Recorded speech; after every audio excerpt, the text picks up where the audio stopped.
This video is for educational purpose. Everything you will listen in this video is taken from internet or any books or any documentary which is available for public. Nothing in this video is intended to prejudice or interfere with any matters judicial or otherwise. Crime Reported channel truly believes that everyone is innocent till proven guilty by the honorable courts.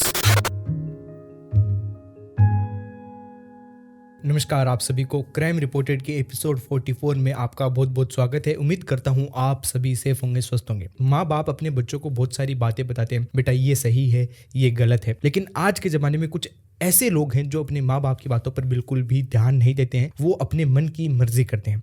अगर हम अपने माँ बाप की सारी बातें माने तो बहुत सारी मुसीबतें ऐसी हैं जो अपने आप ही टल जाएंगी, वो मुसीबतें हम तक आएंगी ही नहीं। और इस दुनिया के अंदर, इस संसार के अंदर केवल माँ बाप ऐसे हैं जो आपसे जुड़े हुए हैं बिना किसी मतलब के। आपके माँ बाप को बस आपसे इतना चाहिए कि आप अच्छे से फले फूले, आप सही सलामत रहें। इसके अलावा माँ बाप को आपसे कुछ नहीं चाहिए। आज की बहुत ही खौफनाक कहानी ज्यादा पुरानी नहीं है और ये कहानी है श्रद्धा की। श्रद्धा के कत्ल के आरोपी युवक आफ्ताब को गिरफ्तार भी कर लिया गया। दिल दहला देने वाला खुलासा हुआ। यहाँ पर आफ्ताब और श्रद्धा जो है लिव इन रिलेशन में रहते थे। श्रद्धा हत्याकांड में पुलिस ने एक शख्स को गिरफ्तार किया है। दिल्ली के श्रद्धा मर्डर केस की पुलिस ने Man Aftab Poonawalla strangled his partner Shraddha, chopped her body into 35 pieces.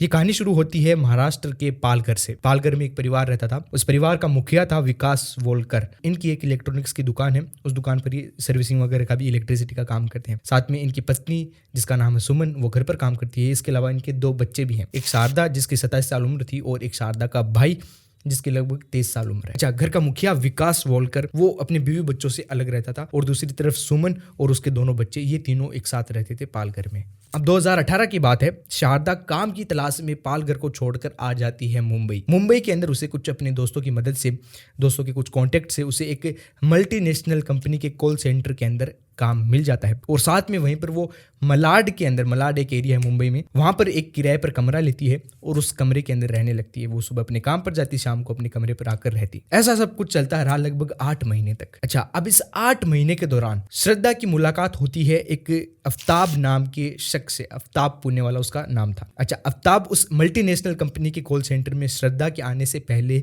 से ही वो वहां पर काम कर रहा था। जब श्रद्धा उस कॉल सेंटर के अंदर आई, दोनों की, आफ्ताब की और श्रद्धा की, दोनों की पहले थोड़ी बहुत बातें हुई। उसके बाद में दोनों के बीच में थोड़ी बहुत दोस्ती हुई और कुछ दिनों बाद ये दोस्ती प्यार में तब्दील हो गई। लगभग 8 महीने बीत गए थे श्रद्धा को उस कॉल सेंटर में काम करते हुए। 8 महीने बाद में श्रद्धा और आफ्ताब दोनों एक साथ लिव इन में एक दूसरे किराए के कमरे में रहने लगते हैं। अब से दोनों एक साथ लिव इन रिलेशनशिप में रह रहे थे। अब एक रोज श्रद्धा जाती है अपने घर और अपनी माँ और भाई को बात बताती है कि वो एक आफ्ताब नाम के लड़के से प्यार करती है और फिलहाल वो उसके साथ लिव इन रिलेशनशिप में ही उसके साथ ही रह रही है और वो उससे शादी करना चाहती है। अब घर वाले शादी के लिए साफ साफ मना कर देते हैं। उसको बोलते हैं कि तुम उसके साथ लिव इन रिलेशनशिप में बिल्कुल मत रहो, उससे अलग रहो, या तो तुम काम छोड़कर पालघर में आ जाओ। वो एक मुस्लिम लड़का है, तुम एक हिंदू लड़की हो और इंटरकास्ट मैरिज करने की इजाजत उनको उनका खानदान नहीं देगा। ये बात कैसे तैसे विकास तक भी पहुंच जाती है। विकास भी इस बात का विरोध करता है, शादी का विरोध करता है। अब यहाँ पर श्रद्धा बहुत गुस्से में आ जाती है। वो अपने पेरेंट्स के ऊपर फूटने लगती है, उनको गुस्सा करने लगती है और अपना सारा सामान उठाती है और वापस आ जाती है। साथ साथ आते वक्त बोलकर आती है कि तुम भूल जाना कि तुम्हारी कोई बेटी भी थी। अच्छा, अब सुमन का फोन है श्रद्धा के पास, श्रद्धा की माँ का।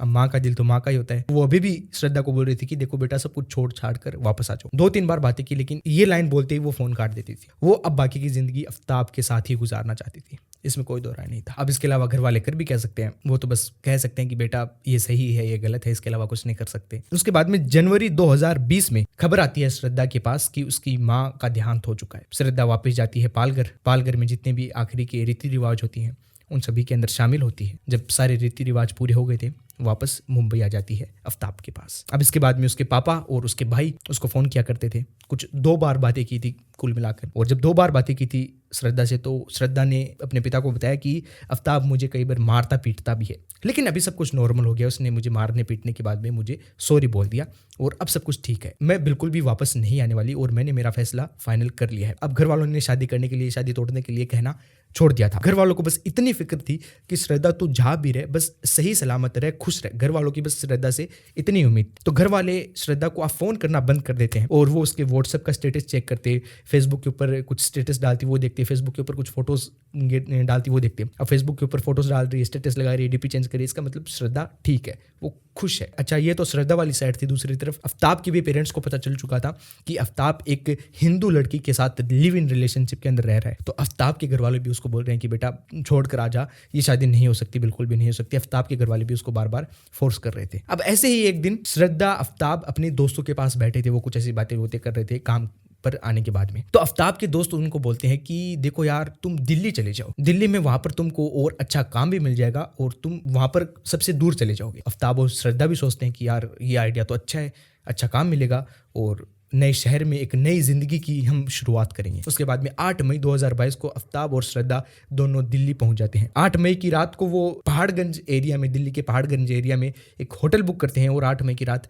उस होटल के अंदर गुजारते हैं। बाद में अगले दिन 9 मई को वो शहजदुल्ला जाब इलाके में एक होटल लेते हैं और वहीं पर अगली रात गुजारते हैं। उसके बाद में 10 मई को वो अपने एक दोस्त के पास जाते हैं, छतरपुर इलाके में वो दोस्त रहता था, उस दोस्त के पास जाते हैं, कुछ बैठते हैं, खाते पीते हैं। उसके बाद में वो दोस्त उनको छतरपुर एरिया के अंदर ही कुछ घर दिखाता है जो कि किराए के ऊपर अवेलेबल थे। वहां पर वो घर देखते हैं श्रद्धा और आफ्ताब, और उनको एक घर पसंद आ जाता है। उस घर का नंबर था D93/1। अब वो घर आफ्ताब और श्रद्धा किराए पर ले लेते हैं और 13-14 मई के आसपास उन्होंने अपना सारा सामान उस घर में शिफ्ट कर लिया था। 4 महीने बीत जाते हैं।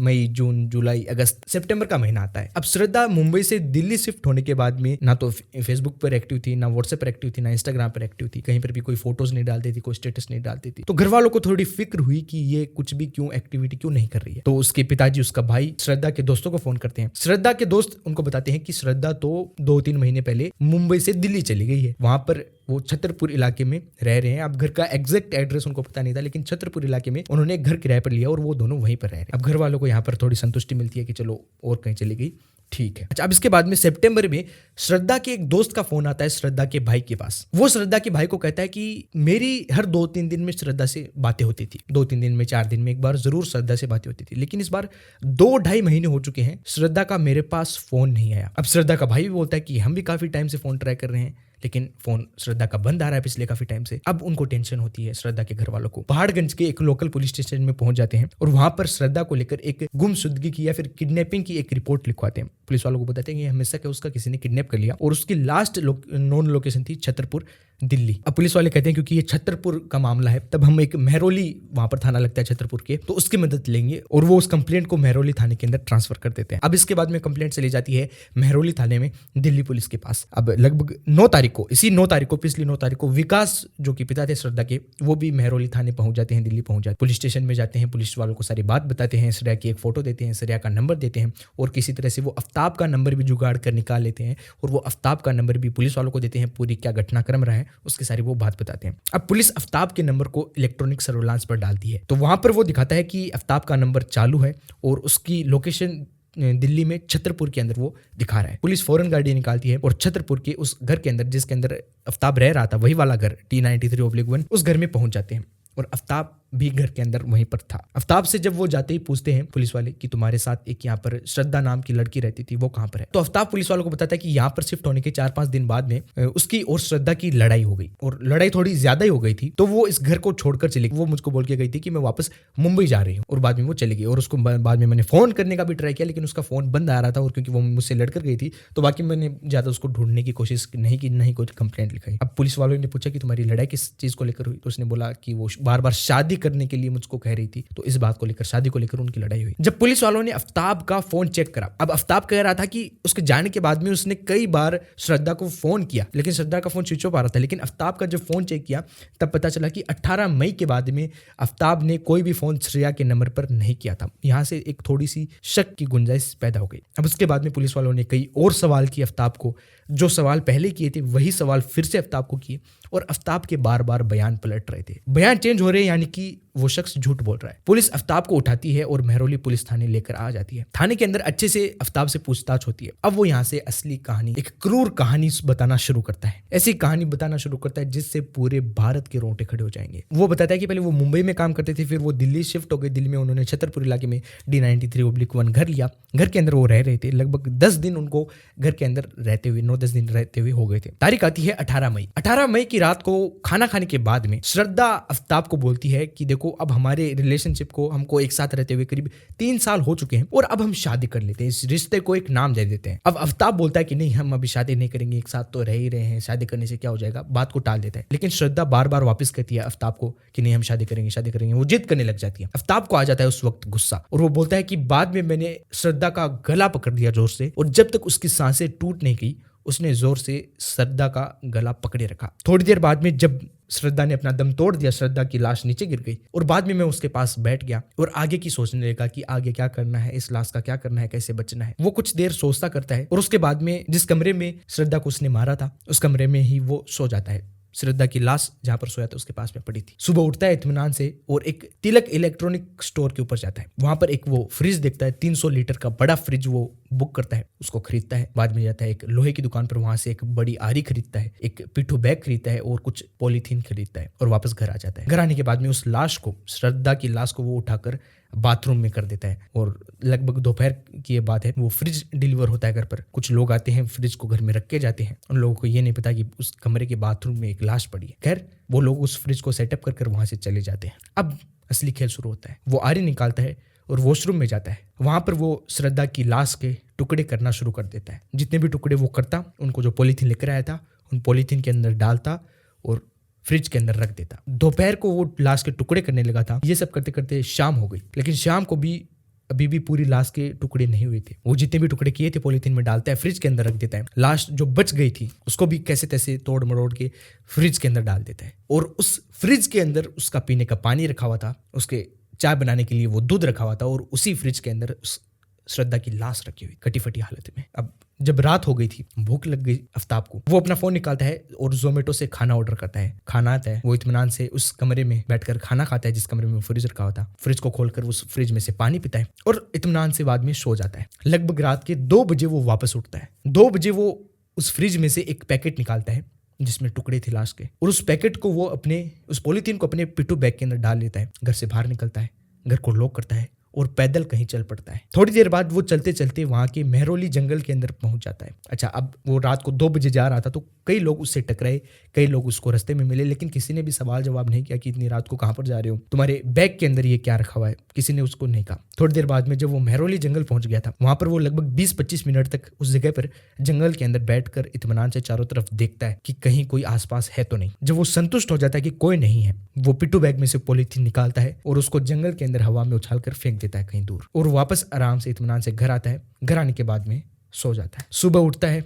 जो बची कुछ लाश थी उसको फ्रिज से निकालता है, वापस बाथरूम में ले जाता है। बाथरूम में उसके टुकड़े करता है और बाद में जितने भी टुकड़े हुए उनको पॉलीथीन में डालकर फ्रिज के अंदर रख देता है। अच्छा, अब वो मई का महीना था और मई के महीने में दिल्ली के अंदर काफी उमस थी, काफी गर्मी थी और जगह जगह पर खून पड़ा था, तो घर के अंदर बदबू होना शुरू हो गई थी। तब आफ्ताब बाथरूम को पूरे को साफ करता है, पूरे घर को साफ करता है, घर में डिओड्रेंट छिड़कता है ताकि वो बदबू कहीं बाहर ना जाए, बदबू खत्म हो जाए। और बाद में इत्मीनान से शाम को जोमेटो से खाना मंगाता है, खाता है, सो जाता है और 2 बजे रात को वापस उठता है। 2 बजे उठकर वो वापस एक पैकेट अपने पिट्ठू बैग के अंदर डालता है, घर के ताला निकालकर पैदल कहीं इस बार दूसरी जगह निकल जाता है। पहला पैकेट उसने मेहरौली के जंगल में फेंका था, दूसरा पैकेट वो कहीं और फेंकता है। ऐसे करते करते 18 किस्तों में उसने श्रद्धा की लाश को पूरी दिल्ली के अलग अलग जगह के अंदर फैला दिया। 18 मई से लेकर 5 जून तक वो ये करता रहता है। लगभग 14 दिन वो रात को 2 बजे निकलता एक पिट्ठू बैग लेकर, और किसी ने उसको कुछ पूछा नहीं कि तुम कहाँ जा रहे हो, किसी इंसान को कुछ खबर नहीं। और इतनी रात को पुलिस ने भी कभी भी आफ्ताब से पूछा नहीं कि तुम कहाँ पर हो, कहाँ पर जा रहे हो, तुम्हारे बैग के अंदर क्या है, देश की राजधानी के अंदर। जब उसने सारी श्रद्धा की लाश किस्तों के अंदर फेंक दी थी, उसके बाद में वो घर आता है और वापस से उस फ्रिज को एकदम साफ करता है। फ्रिज को साफ करता है, फ्रिज को फेंकता भी नहीं है, फ्रिज को साफ कर अपना सामान फ्रिज के अंदर रख लेता है और बाद में जो आम जिंदगी होती है वो उसी घर के अंदर वो जीने लगता है। वो नौकरी ढूंढता है, उसको नौकरी भी मिल जाती है। वो नॉर्मल जिंदगी जीता है। जिस घर में उसने उस लड़की का कत्ल किया, जिसके साथ वो पिछले 3 साल से रह रहा था, उसी घर में वो आराम से रहता है। और आफ्ताब तो कह रहा था उसने उससे प्यार किया। कोई नॉर्मल इंसान किसी दूसरे अपने दुश्मन के साथ भी, मैं कहता हूं कि ऐसा नहीं कर सकता जैसा आफ्ताब ने एक लड़की के साथ किया जिस लड़की से वो प्यार करता था। फिलहाल आफ्ताब पुलिस के कस्टडी के अंदर है, 5 दिन की रिमांड के ऊपर है। आफ्ताब से पूछताछ हो रही है। पुलिस उन जगहों के ऊपर आफ्ताब को लेकर जा रही है जहाँ पर आफ्ताब ने वो पैकेट फेंके थे। अब मई जून का महीना था, बहुत ज़्यादा गर्मी थी और जहाँ तक चांसेस हैं सब कुछ डिकम्पोज हो गया होगा। कुछ न्यूज़ में खबर आई थी कि कुछ हड्डियाँ वगैरह मिली भी हैं। बाकी अब कोर्ट के अंदर आगे ये मामला जाएगा, सब कुछ सामने आ चुका है और कोर्ट सजा देगा। बाकी यही थी आज की खौफनाक रूह कपा देने वाली कहानी। आप अपने विचार कमेंट में ज़रूर बताना, और ऐसी और क्राइम की कहानियाँ देखने के लिए अपने चैनल को ज़रूर सब्सक्राइब कर लेना। मैं मिलता हूँ आपसे कल एक और नई कहानी के साथ, तब तक के लिए स्टे सेफ, स्टे सिक्योर।